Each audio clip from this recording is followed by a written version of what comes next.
حضرت ادریس علیہ السلام ایک دن اپنے کام سے فارغ ہو کر بیٹھے تھے کہ ملک الموت آدمی کی صورت میں مہمان کے طور پر رات کو حضرت ادریس علیہ السلام کے دروازے پر آ پہنچی۔ حضرت ادریس علیہ السلام ہمیشہ روزہ رکھنے والے انسان تھے۔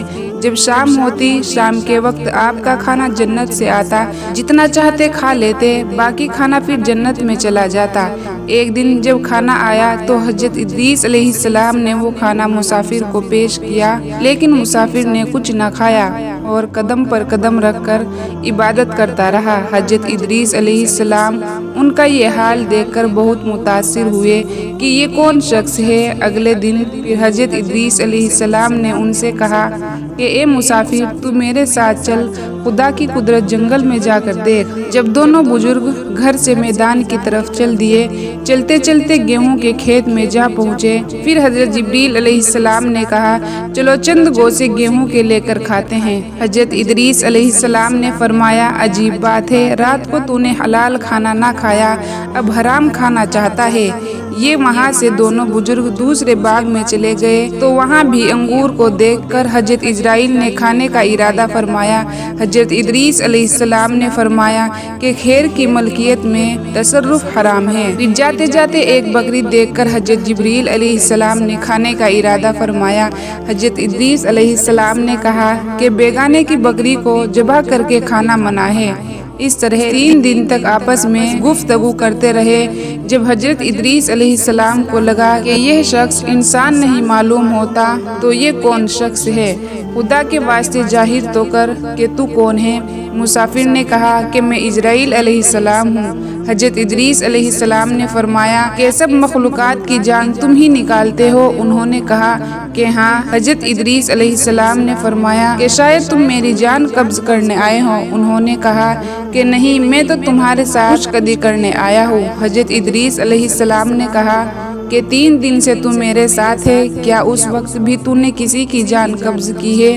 انہوں نے کہا کہ تمام روحوں کو قبض کرنا ہمارے ہاتھ میں ایسے ہے کہ جیسے تمہارے دونوں ہاتھ کے نیچے روٹی رکھی ہوئی ہو، یعنی جس کی موت کا حکم ملتا ہے، اللہ پاک کے حکم سے میں ہاتھ بڑھا کر اس کی جان قبض کر لیتا ہوں۔ اور بولا، اے حضرت ادریس علیہ السلام، میں چاہتا ہوں کہ تیرے ساتھ رشتہ داری قائم کر لوں۔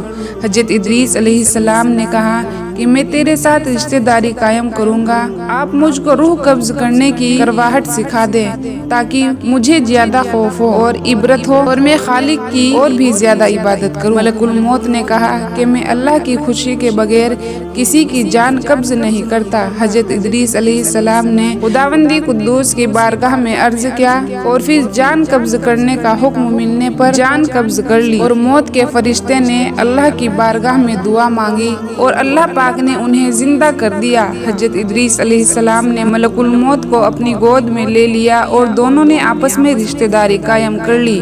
پھر موت کے فرشتے نے ان سے پوچھا کہ اے ادریس علیہ السلام، جان نکلنے کی تلخی کیسی تھی؟ انہوں نے کہا کہ جیسے کسی زندہ جانور کی کھال سر سے لے کر پاؤں تک ادھیڑی جا رہی ہو۔ موت کے فرشتے نے کہا کہ اے بھائی، قسم ہے رب العالمین کی، جیسے میں نے تیرے ساتھ احسان کیا اور جتنی آسانی سے میں نے آپ کے ساتھ کی، ایسا میں نے کسی کے ساتھ نہیں کیا۔ حضرت ادریس علیہ السلام نے فرمایا کہ اے بھائی، مجھے دوزخ کے دروازے تک لے چل تاکہ اسے دیکھ کر مجھے خوف الہی زیادہ ہو اور میں زیادہ عبادت اور بندگی کروں۔ موت کے فرشتے نے اللہ کے حکم سے انہیں دوزخ کے ساتھ سبق دکھائے۔